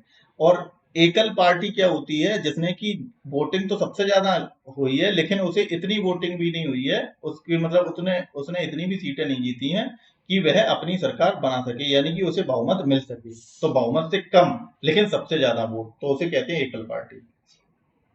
फिर नो मेंबर अलायंस, यही सेम है, 6 महीने के भीतर अगर ऐसा व्यक्ति कोई भी व्यक्ति अगर राज्य विधानमंडल का सदस्य ना हो, यानी कि कोई भी मुख्यमंत्री जो है वो ऐसा मेंबर हुआ है कि मान लो जो वो ना तो विधानसभा का मेंबर है ना विधान परिषद का मेंबर है, तो वो क्या करेगा, उसको अगर उसे सीएम बना दिया गया, ठीक, अब उसे सीएम बना दिया लेकिन उसे 6 महीने के अंदर किसी भी हाउस की सदस्यता लेनी है, जैसे कि वहां पे था प्राइम मिनिस्टर के केस में। ठीक, वैसे तो ज्यादातर क्या होता है, उनका लीडर खुद ही होता है और वह मेंबर होता है, लेकिन ये भी एक कंडीशन है कि वह कोई भी व्यक्ति को सीएम बना सकता है, बट उसे मेंबरशिप लेनी पड़ेगी 6 महीने की, 6 महीने के अंदर। ऐसे ही चाहे कोई विधायक है, विधायक अगर किसी को विधायक बना दिया गया है और उसके पास कोई भी अगर जो सदन है उनकी मेंबरशिप नहीं है, तो उसे 6 महीने के भीतर लेना पड़ेगा। Okay, removal of same as it is, ठीक, वही चीज है कि राज्यपाल द्वारा हटाए, अगर बहुमत नहीं होगा तो हटा दिया जाएगा। और ये एसआर बोम्मई केस जो है 1994, सुप्रीम कोर्ट ने स्पष्ट किया था कि मुख्यमंत्री के पास अगर बहुमत है तब तक उसे नहीं हटाया जा सकता, लेकिन बहुमत नहीं होगा तो हटा सकते हैं। अब वेतन भत्ते, ये मुख्यमंत्री सेम, यहाँ पार्लियामेंट, यहाँ पे विधानमंडल। अब उसके कार्य मुख्यमंत्री के, प्रधानमंत्री के, अब इस कार्य में अलग है, जैसे कि ये सबसे पहले तो ये तो सेम ही है, मंत्रिपरिषद की बैठक की अध्यक्षता जैसे पीएम करता था, ऐसे यहाँ पे राज्यों में सीएम। राज्यपाल द्वारा मंत्रियों की नियुक्ति की सलाह देता है, कि मतलब उसकी जो काउंसिल ऑफ मिनिस्टर कौन कौन मिनिस्टर होंगे उसकी सलाह ये देगा, ठीक। और विभाग का बंटवारा, ये सारे सीएम के कार्य हैं, ठीक है। पद त्यागने की सलाह, किसी भी मंत्री को हटाना है तो उसकी सलाह, राज्यपाल को इस्तीफा स्वीकार करने की सलाह, ये सारे काम है उसके। फिर राज्यपाल और मुख्यमंत्री के बीच क्या है, वो सेतु का कार्य करता है कौन, मुख्यमंत्री, क्योंकि मुख्यमंत्री क्या है, सारा ब्यौरा राज्यपाल को बताता है। जो भी काउंसिल ऑफ मिनिस्टर और सीएम के बीच में जो भी कार्य करते हैं वो किससे किसके लिए होते हैं, ये आर्टिकल नंबर 164 में ये चीज लिखी है कि सारे संवाद को गवर्नर के बारे में बताएगा। तो मुख्यमंत्री क्या है, राज्यपाल और मंत्रिपरिषद के बीच का एक माध्यम है। और आर्टिकल नंबर 167 के अनुसार क्या है, मुख्यमंत्री की यह जिम्मेदारी है कि वह राज्यपाल में निम्नलिखित सूचनाएं प्रदान करे। तो आर्टिकल नंबर 167 में ये चीज लिखी है कि ये चीजें वह राज्यपाल को बताएगा, कौन, मुख्यमंत्री, कि राज्य के प्रशासन संबंधित मंत्रिपरिषद के सभी निर्णय राज्यपाल को बताए। और विधायी प्रस्तावों की जानकारी, कोई भी ऐसा मामला जिस पर मंत्री द्वारा निर्णय लिया गया है परंतु वह मंत्रिपरिषद में विचाराधीन ना हो, तो ये सारी चीजें किसे बताएगा, राज्यपाल को बताएगा। जैसे वहां पे प्राइम मिनिस्टर का कार्य था। अब इसे -89 कर देंगे तो वो वाला आर्टिकल आ जाएगा, कौन सा, सेंट्रल वाला। अब मुख्यमंत्री की सलाह पर राज्यपाल के कार्य, जैसे वहां पे अटॉर्नी जनरल, आर्टिकल नंबर 76, और इसमें एडवोकेट जनरल। फिर संघ लोक सेवा आयोग, राज्य वित्त आयोग, और इनका चुनाव कौन करता है, सीएम की सलाह पर राज्यपाल करता राज्यपाल है। अब सेशन को सम्मन करना, प्रोरोग करना, डिसॉल्व करना, ये सारा काम तो राज्यपाल करता है, लेकिन सलाह जो मुख्यमंत्री देता है, जैसे वहां पे प्रधानमंत्री देता था। अब ये उसकी अन्य भूमिका क्या है, जो स्टेट प्लानिंग बोर्ड है उसका अध्यक्ष होता है सीएम। जोनल काउंसिल, इनके बारे में हम लोग देखेंगे आगे, है zonal council, national development council, अंतर्राज्यीय परिषद, ये सारे, इन सारे चीजों का सदस्य कौन होता है, मुख्यमंत्री। ओके। और अन्य कार्य जैसे प्रधानमंत्री के थे ऐसे ही काउंसिल ऑफ मिनिस्टर्स के, chief spoke person, crisis management chief, ये सारी चीजें हैं। ओके, आप लोग देख लेना। अब स्टेट काउंसिल ऑफ मिनिस्टर, ये आर्टिकल नंबर 163 में मुख्यमंत्री की अध्यक्षता में मंत्रिपरिषद राज्यपाल तथा उनके कर्तव्यों में सहायता के लिए सलाह देती है। जैसे वहां पे भी आर्टिकल नंबर कौन सा था, जो है था 74 था, वहां पे कौन सा आर्टिकल था, 74, यहाँ पे 163। अब 164 में क्या है, मंत्रिपरिषद राज्य की विधानसभा के प्रति सामूहिक रूप से उत्तरदायी होती है, ये चीज लिखी है। अपॉइंटमेंट, अब जो काउंसिल ऑफ मिनिस्टर है उसकी अपॉइंटमेंट क्या है, राज्यपाल द्वारा मुख्यमंत्री की सलाह पर। जैसे वहां पे प्रेसिडेंट द्वारा प्रधानमंत्री की सलाह पर जो काउंसिल ऑफ मिनिस्टर, ये चीज हम सारी चीज देख चुके हैं। 6 महीने के भीतर उसे सदस्य बनना होगा, ये अभी मैंने बता दिया कि अगर कोई सदस्य नहीं है तो वो 6 महीने के भीतर उसे सदस्यता लेनी चाहिए। ओथ, वेतन, सैलरी, इस्तीफा, resignation same as it is राज्यपाल को देंगे। और ये शपथ राज्यपाल द्वारा दिलाई जाती है मंत्रियों को, और सीएम भी, ये चीज सब सारी चीजें हैं। फिर उसके बाद स्ट्रेंथ भी हम लोगों ने 91st अमेंडमेंट एक्ट, जो 91st अमेंडमेंट एक्ट 2003 जो है, वो हम लोगों ने देखा था कि अगर प्रधानमंत्री अपनी काउंसिल ऑफ मिनिस्टर में कितने मंत्री रख सकता है, तो 15% ऑफ द टोटल स्ट्रेंथ, तो 15% रख सकता था। जैसे कि वहां पे 55 हम लोगों ने निकाला था, क्योंकि 550 टोटल सीटें हैं मैक्सिमम, लेकिन अभी कितनी है, 543, तो 54 के लगभग वह अपनी जो है काउंसिल ऑफ मिनिस्टर में मंत्रियों को रख सकता है। ऐसी राज्य में भी 15% ऑफ द 15% होनी चाहिए कुल सदस्य संख्या की, ये अमेंडमेंट हुआ था। इसके लिए कौन सा जो है 91st अमेंडमेंट एक्ट 2003, और मिनिमम कितने होने चाहिए, 12 मंत्री। तो जो सीएम है वो अपनी काउंसिल मिनिस्टर में 15% रख सकता है मंत्री टोटल स्ट्रेंथ का। और इसमें जो स्टेट में जो अमेंडमेंट हुई इसके लिए, तो आर्टिकल नंबर 164 का 1A में ये चीज जोड़ी गई कि वह अपने काउंसिल ऑफ मिनिस्टर में 15% लोगों को रख सकता है। और वहां पे 75 आर्टिकल नंबर है तो उसमें संशोधन हुआ था। अब ये मिनिस्टर की श्रेणियां सेम बता दी, कैबिनेट मिनिस्टर सबसे ऊपर, फिर मिनिस्टर ऑफ स्टेट, ये इसमें दो कैटेगरी, इंडिपेंडेंट चार्ज और मिनिस्टर ऑफ स्टेट जो है उसके एक मिनिस्टर ऑफ स्टेट जो होते हैं, एक तो इंडिपेंडेंटली काम करते हैं और एक अंडर करते हैं कैबिनेट मिनिस्टर के अंतर्गत। ठीक, फिर उसके बाद डिप्टी मिनिस्टर, तो सबसे बड़ा पद है कैबिनेट मिनिस्टर का, फिर minister of state independent charge, फिर उसके बाद ये अंडर काम करने वाले मिनिस्टर ऑफ स्टेट, फिर उसके बाद डिप्टी मिनिस्टर। ओके, ये सारी चीजें हैं। अब देखते हैं राज्यपाल, जैसे प्रेसिडेंट देखा जस्ट लाइक राज्यपाल। ओके, गवर्नर और प्रेसिडेंट इक्वल, आर्टिकल नंबर 52 वहां पे देखा था ना, आर्टिकल नंबर कितना था, 52 था, किसका, प्रेसिडेंट का, इसका था, इसका क्या होगा, इसका 163। ठीक, आगे देखेंगे कि क्या है 163 है। हाँ, तो इसमें क्या है, जस्ट लाइक प्रेसिडेंट, कि ये कॉन्स्टिट्यूशनल हेड है। अब यहाँ पे ये पॉइंट याद रखना कि ये क्या है, राज्यपाल जो है वो होता है संवैधानिक प्रमुख। ठीक, ये होता है संवैधानिक प्रमुख, और राज्यपाल को किसके द्वारा, प्रेसिडेंट द्वारा अपॉइंट किया जाता है। ठीक, और जो प्रेसिडेंट है उसे कहते हैं, इसे क्या कहा जाता है, कॉन्स्टिट्यूशनल हेड, उसे हेड ऑफ स्टेट कहा जाता है, यानी कि पूरे भारत का हेड किसे कहा जाता है, प्रेसिडेंट को। हम लोगों ने सबसे पहला यही चीज देखी थी, और गवर्नर को कॉन्स्टिट्यूशनल हेड, तो ये चीज आप लोग याद रखना, इसे हेड ऑफ स्टेट मत कहने लगना राज्यपाल को। ठीक, ये है संवैधानिक प्रमुख। अब ये डिजोरे हेड है स्टेट में, और ये राष्ट्रपति देश का नॉमिनल हेड है, और राज्यपाल नाम मात्र प्रमुख है। राज्यपाल एक संवैधानिक पद है, लेकिन कार्यपालिका की शक्ति मुख्यमंत्री और मंत्रिपरिषद के पास में होती है, जैसे कि वहां पे देखा था केंद्र में प्राइम मिनिस्टर और काउंसिल ऑफ मिनिस्टर के पास थी पूरी एग्जीक्यूटिव पावर। अपॉइंटमेंट, ये हमने देखा कि राज्यपाल जो है नियुक्ति किसके द्वारा की जाती है, राष्ट्रपति के द्वारा की जाती है, और ये केंद्र सरकार द्वारा नामित व्यक्ति होता है। और राज्यपाल की नियुक्ति केंद्र सरकार करती है, परंतु केंद्र सरकार के ये अधीन नहीं होता है, मतलब नियुक्ति वो करती है केंद्र सरकार के द्वारा करी जाती है, लेकिन और अपॉइंट तो करता है राष्ट्रपति, लेकिन राज्यपाल की नियुक्ति केंद्र सरकार करती है, लेकिन वह अधीन नहीं होता किसके, केंद्र सरकार के। ओके, यह एक स्वतंत्र संवैधानिक पद है। अब ओथ, जैसे कि president chief justice of India यानी कि सुप्रीम कोर्ट के मुख्य न्यायाधीश के सामने करते थे ओथ, ये जो है गवर्नर जो हाई कोर्ट का चीफ जस्टिस है उसके सामने। ओके, अब क्वालिफिकेशन, जैसे कि 35 साल किसकी एज थी प्रेसिडेंट बनने की, ऐसे ही 35 ईयर है गवर्नर बनने की एज। फिर अब कन्वेंशन में क्या है, उसी राज्य का निवासी होना चाहिए, नहीं होना चाहिए। ठीक, राज्यपाल उसी राज्य का निवासी नहीं होना चाहिए, ये कन्वेंशन है। और राजनीतिक रूप से तटस्थ होना चाहिए, ये थोड़ी सी ये क्वालिफिकेशन मान लो ये है।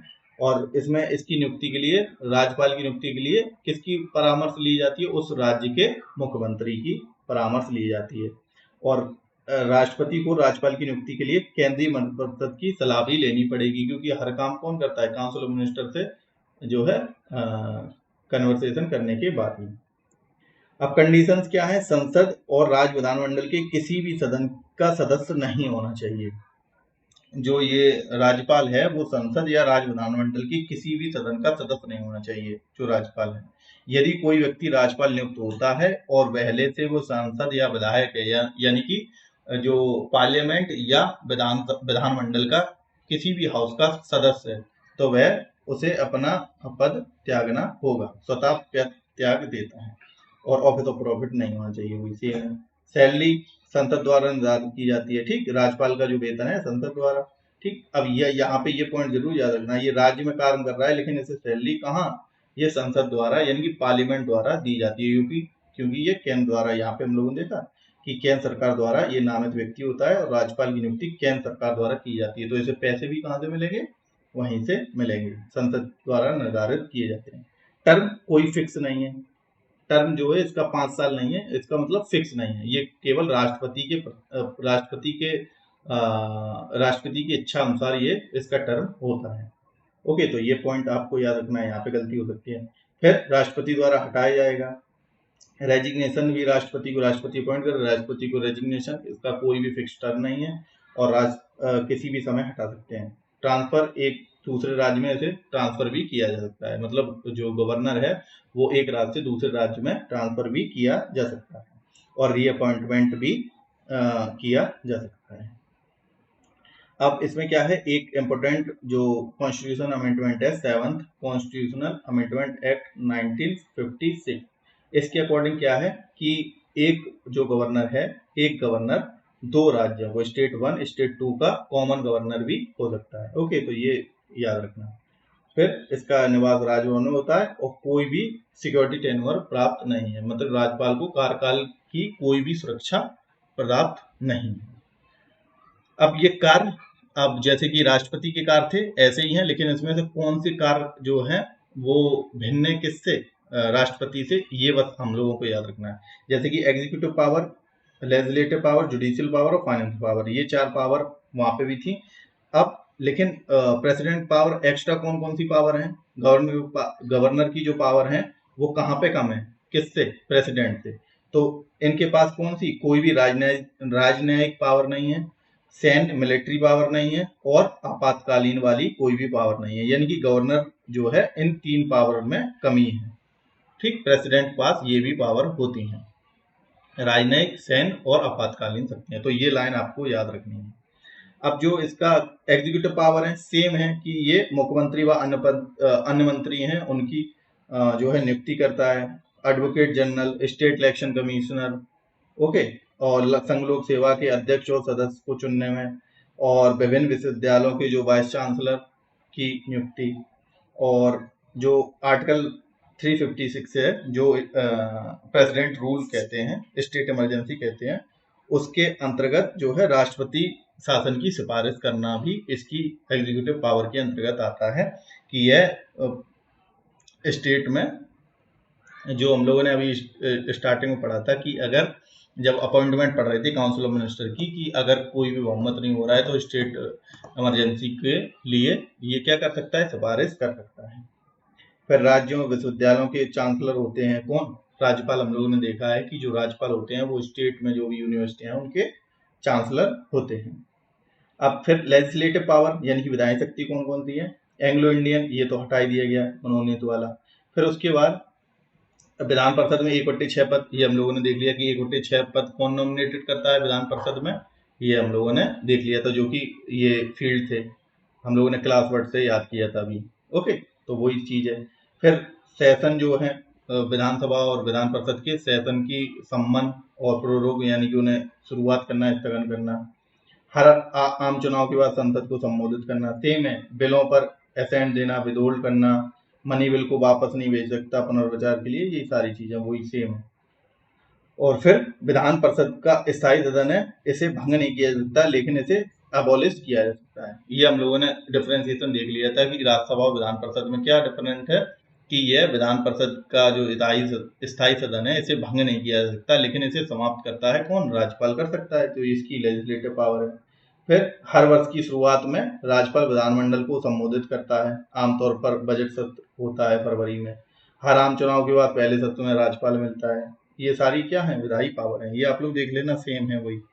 फिर इसके बाद ऑर्डिनेंस पावर भी है, जैसे कि प्रेसिडेंट का ऑर्डिनेंस हम लोगों ने देखा था, सेम प्रोसीजर वही है। ऑर्डिनेंस पावर जैसे कि 1 2 3 में थी, प्रेसिडेंट का क्या था ऑर्डिनेंस, 1 2 3 आर्टिकल नंबर 123 में था, वही 6 महीने के लिए 6 वीक में पास करना है। अगर कोई सेशन में नहीं है, कोई भी सत्र अगर नहीं चल रहा है लोकसभा का, तो क्या होता है, एक इमरजेंसी जो लॉ लाना होता है, तो क्या प्रेसिडेंट का ऑर्डिनेंस आता है, जो कि एक जो है एग्जीक्यूटिव लॉ होता है, लेकिन पावर उसकी लेजिस्लेटिव है। तो ऐसे ही गवर्नर की लेजिस्लेटिव पावर है ऑर्डिनेंस, लेकिन ये जो लॉ होगा वो एग्जीक्यूटिव होगा, क्योंकि ये पारित हुआ लॉ होता है, डायरेक्ट पारित हो जाता है। जैसे वहां पे 3 डाउरी प्रोविजन देखा था ना हम लोगों ने, डाउरी प्रोविजन था, पोटा था, तो ये क्या थे, ये सारे जो थे ऑर्डिनेंस थे प्रेसिडेंट के, 2002 1966। ठीक, ऐसे ही गवर्नर का है। तो आप लोग पीछे, आप लोग अगर पीछे वाला वीडियो देखेंगे तो देख लेंगे इसका कैसे मैंने बताया था। 6 मंथ 6 वीक ये पास करना पड़ता था, 6 वीक के अंतर 6 मंथ इसकी वैलिडिटी होती थी टोटल। इसका हम लोगों ने डिटेल में देखा है। फिर फाइनेंशियल पावर में यही, ये कॉन्टीजेंसी आपात व्यय हेतु कॉन्टीजेंसी फंड की अग्रिम राशि निकाल सकते हैं, जो कॉन्टीजेंसी फंड होता है। बजट विधायिका को प्रस्तुत किया जाए, राज्यपाल यह सुनिश्चित करता है कि बजट जो है प्रस्तुत किया जाए। मनी बिल में केवल पूर्व अनुसूचना पर आता है। तो ये सारी फाइनेंशियल पावर है कि मनी बिल किससे पूछ के आता है, जैसे वहां पे प्रेसिडेंट पूछ के, यहाँ पे गवर्नर पूछ के। और बजट के बारे में जो एनुअल फाइनेंशियल स्टेटमेंट है वो, ये सारी क्या है, ये सारी फाइनेंशियल पावर है। फिर राज्य वित्त आयोग का गठन करता है स्टेट फाइनेंस कमीशन। ओके। और स्टेट इलेक्शन कमीशन जो कि केवल किसका चुनाव कराता है, केवल पंचायत और नगर पालिका का चुनाव कौन कराता है, ये कराते हैं स्टेट इलेक्शन कमीशन। बाकी सारे इलेक्शन के चुनाव, सारे इलेक्शन जो होते हैं, चाहे विधानसभा के हो, चाहे लोकसभा के हो, चाहे राज्यसभा, कुछ भी हो, मान लो चाहे प्रेसिडेंट के हो, चाहे वाइस प्रेसिडेंट के हो, सारे इलेक्शन कौन कराता है, इलेक्शन कमीशन ऑफ इंडिया। लेकिन स्टेट इलेक्शन कमीशन केवल पंचायत और म्यूनिसिपैलिटी के जो है इलेक्शन कराता है। और स्टेट फाइनेंस कमीशन जो है वो किसमें दिया है, 243 आई में दिया है। फिर उसके बाद जुडिशियल पावर, अब ये जिलाधीशों की नियुक्ति करता है। ओके। अब इसमें कौन कौन सी राष्ट्रपति से भिन्न पावर है, बस ये याद रखना है। राष्ट्रपति पावर 5 देखी थी हम लोगों ने, रेस्पाइट, रिमीशन, ये सारी देखी थी ना, पार्डन, कंप्लीट पार्डन, ये सारी चीजें देखी थी। लेकिन इसके पास क्या चीज पावर जो भिन्न है किससे, राष्ट्रपति से। अगर पीछे वीडियो देखेंगे तो उसमें डिटेल में पावर समझाई थी। तो इसमें राष्ट्रपति क्या है, मृत्युदंड को भी माफ कर सकता था। और राष्ट्रपति कोर्ट मार्शल कर दिया गया किसी को, उसको भी हटा सकता था। लेकिन जो क्या है, इसका जो गवर्नर है, गवर्नर के पास 2 पावर नहीं होती है, ना तो वह मृत्युदंड को, अगर किसी को मृत्युदंड मिल गया तो उसे माफ नहीं कर सकता, और अगर किसी का कोर्ट मार्शल हो गया तो वो भी नहीं। तो ये डिफरेंट है, ये आपको बस याद रखना है, प्रेसिडेंट से ये भिन्न है। फिर महाधिवक्ता राज्यपाल की इच्छा पर पद होते हैं, जैसे कि वहां पे ये है। फिर राज्य निर्वाचन आयोग को हटाने का अधिकार राज्यपाल के पास नहीं, केवल उच्च न्यायालय के न्यायाधीश की तरह हटाया जाता है। तो ये पॉइंट, ये जो है मिसलेनियस पॉइंट, ये इंपॉर्टेंट है, ये याद रखना कि महाधिवक्ता राज्यपाल की इच्छा से पद पर रहता है, और जो राज्य निर्वाचन आयुक्त है यानी कि स्टेट इलेक्शन कमिश्नर है, उसको हटाने का अधिकार किसके पास, राज्यपाल के पास नहीं होता। तो ये इंपॉर्टेंट पॉइंट है। ये केवल हाई कोर्ट का जो न्यायाधीश जिस तरीके से हटाया जाता है उस तरीके से इसको हटाया जा सकता है। और राज्य लोक सेवा आयोग के अध्यक्ष और सदस्य केवल राष्ट्रपति द्वारा हटाए जाते हैं। ओके। जो संघ लोक सेवा आयोग के अध्यक्ष और सदस्य केवल किसके द्वारा, राष्ट्रपति द्वारा हटाए जाते हैं, राज्यपाल द्वारा नहीं। तो ये जो पॉइंट है ये जरूर याद रखना, यहाँ पे ही क्वेश्चन गलत होते हैं। ठीक है। तो राज्य में जो संघ लोक सेवा आयोग हैं उनके सदस्य हैं और अध्यक्ष हैं, उनको राष्ट्रपति द्वारा हटाया जाता है, ना कि इनके द्वारा, गवर्नर के द्वारा, और ना राज्य निर्वाचन आयुक्त को। अब ये इंपॉर्टेंट आर्टिकल हैं, तो वो हमने शायद बता दिया। राज्यपाल का आर्टिकल 163, ये 153 है, सॉरी 153, प्रत्येक राज्य में राज्यपाल होगा। और जो है 154, ये राज्य में कार्यपालिका शक्ति नहीं तो होगी। ये आप लोग आर्टिकल याद कर लेना, ठीक है। तो ये हम लोगों का हो गया स्टेट लेजिस्लेचर कंप्लीटली कवर्ड। अब इसके बाद नेक्स्ट टॉपिक में मिलते हैं, और कोशिश करेंगे डेली 2 वीडियो लाने की, तो 2 सब्जेक्ट के, जिससे कि आपका सिलेबस जल्दी से जल्दी कवर हो सके। ओके, धन्यवाद।